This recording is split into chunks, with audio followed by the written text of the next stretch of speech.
दक्षिण में गोदावरी नदी के किनारे कनकावती नाम की नगरी में श्री रामदास जी अपनी पत्नी और पुत्र के साथ रहते थे। वे चमड़े का काम करते थे, चर्मकार थे। अपने कुल परंपरा के अनुसार ही कार्य करते हुए अपनी गृहस्थी की सेवा करते थे। वे अत्यंत गरीब, दीनहीन अवस्था में थे। तन ढकने को ठीक से पर्याप्त वस्त्र भी नहीं थे। प्रतिदिन उन्हें कार्य करना पड़ता था, तब जाकर वे अपने परिवार के लिए भोजन जुटा पाते थे। अपने सामर्थ्य के अनुसार वे अतिथि की सेवा भी करते थे, पर एक खास बात थी कि उन्हें सत्संग से बहुत लगाव था। इनकी अपनी कोई संपत्ति नहीं थी। इनका पूरा परिवार पूर्ण रूप से भगवत आश्रित था। जहाँ भी सत्संग होता वे जरूर जाते। अछूत होने की वजह से वे सबसे पीछे बैठते थे। जो वैष्णव भगवत चर्चा करते थे वे उनकी ओर एकटक निहारते रहते। अशिक्षित होने के कारण उन्हें उनकी बातें भी अच्छी तरह से समझ में नहीं आ पाती थी। भगवत नाम कीर्तन होने पर वे नाचने लगते। उन वैष्णव से गुरु दीक्षा मांगने का साहस भी उनमें नहीं था। सत्संग के नाम कीर्तन से सुनकर कृष्ण गोविंद नाम को ही वे सदा कहते रहते और एकांत में आर्त भाव से पुकार उठते, हे हरि मैं जैसो तैसो तेरो। इतना ही उन्हें स्मरण रहा। यही अकेले पुकारते, नियमित सत्संग जाते। वे हमेशा सोचते रहते, मैं कैसे इस जगत के मालिक को रिझाऊं। ना मेरे पास धन है, न योग्यता, न पवित्रता और न शिक्षा। मुझसे प्रभु कभी रीझ सकते हैं क्या? भगवत नाम का स्मरण करते हुए ही रामदास जी का जीवन बीत रहा था। एक दिन एक चोर मंडली एक धनी गृहस्थ भक्त के घर पहुंचा। वहां भगवान शालिग्राम स्वर्ण के सिंहासन पर विराजित थे। स्वर्ण का छत्र भी था। चोरों ने सभी सामान के साथ छत्र सिंहासन सहित शालिग्राम को भी चुरा लिया। सिंहासन, छत्र और सामान आदि तो बेचकर वे धन प्राप्त कर लिए, लेकिन शालिग्राम का वो क्या करते। इसलिए उन्होंने देखा कि रामदास जी जूते बना रहे हैं और गा रहे हैं, हे हरि मैं जैसो तैसो तेरो।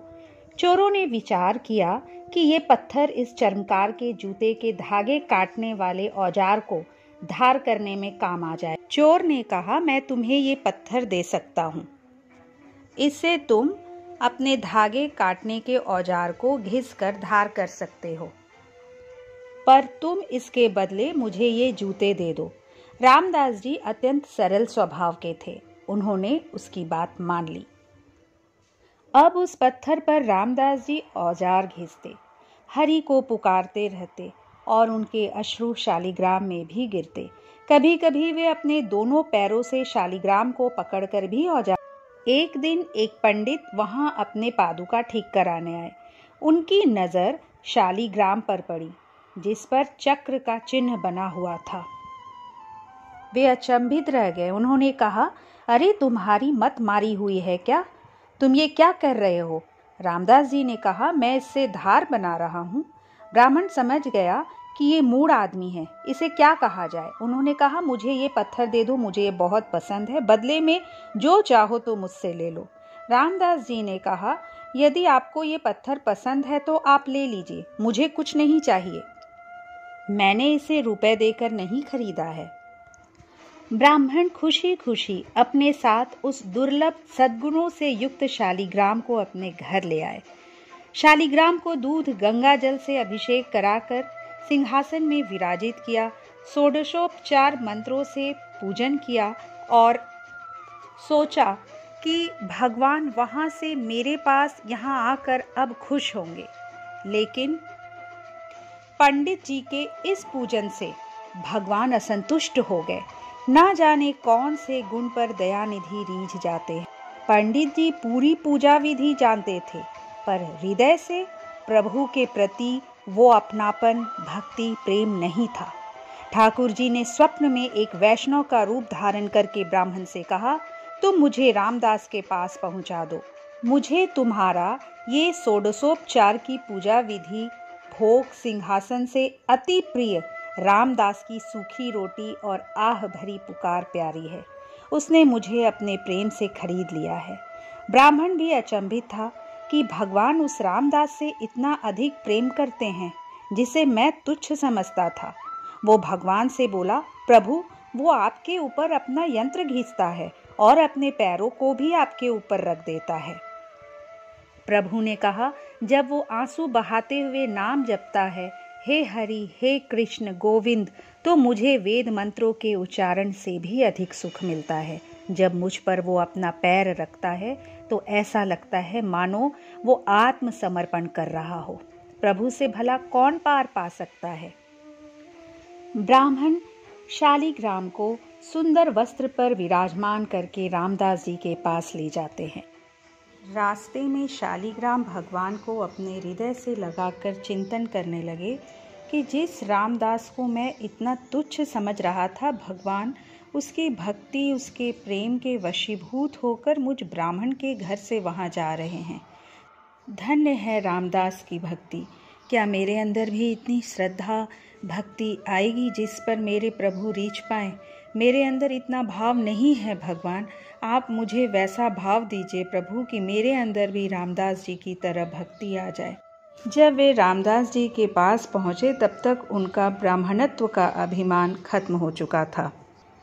उन्होंने देखा रामदास जी की अश्रुधारा बहे जा रही थी और वे धीरे धीरे वही गीत गाए जा रहे थे, हे हरि मैं जैसो तैसो तेरो।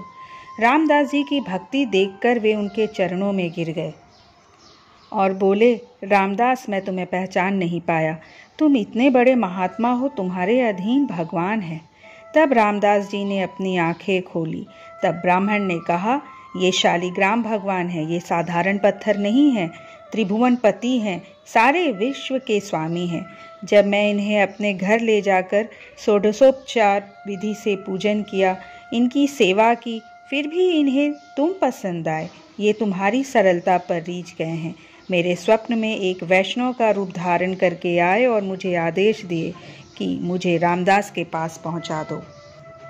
ये सुनते ही रामदास चीख चीख कर रोने लगे कि मैं नीच अधम क्या क्या कृत्य करता रहा इनके साथ, मेरा अपराध अक्षम्य है। पर ब्राह्मण बोले, तुम्हारे ऊपर प्रभु की विशेष कृपा है, तभी ऐसी भक्ति तुम्हारे अंदर आई है। ये बात सुनकर रामदास कुछ शांत हुए। ब्राह्मण के जाने के बाद एक फटे पुराने कपड़े बिछाकर आसन पर प्रभु को बिठाया।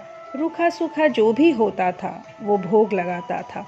ऐसे ही कुछ दिन बीतने लगे। एक दिन वह भगवान से कहने लगा, मैं आपको प्रत्यक्ष देखना चाहता हूँ। यदि आप मुझे प्रेम करते हैं तो हे दया निधान, हे कृपा निधान, हे घट घटवासी त्रिभुवनपति, मुझे दर्शन। वे भगवान से जिद करने लगे और रोए जा रहे थे, मैं क्षुद्र हूँ, नीच हूँ, आप दर्शन नहीं देंगे तो मैं प्राण त्याग दूंगा, आपके बिना जिया नहीं जा रहा है। उनकी विकलता प्रभु को खींच लाती है। वे एक वैष्णव का रूप धारण कर रामदास के पास आते हैं। रामदास कभी रोता, कभी नाचता, तो कभी शालिग्राम उठाकर हृदय से लगाता, चूमता, कभी साष्टांग प्रणाम करता। ये दृश्य वैष्णव रूपधारी भगवान देखकर मुस्कुरा रहे थे। बोले, ये क्या कर रहे हो? तुम क्या लिए हो हाथ में? क्यों नाच रहे हो? तब रामदास ने अपनी आंखें खोली तो देखा एक वैष्णव सामने खड़ा है।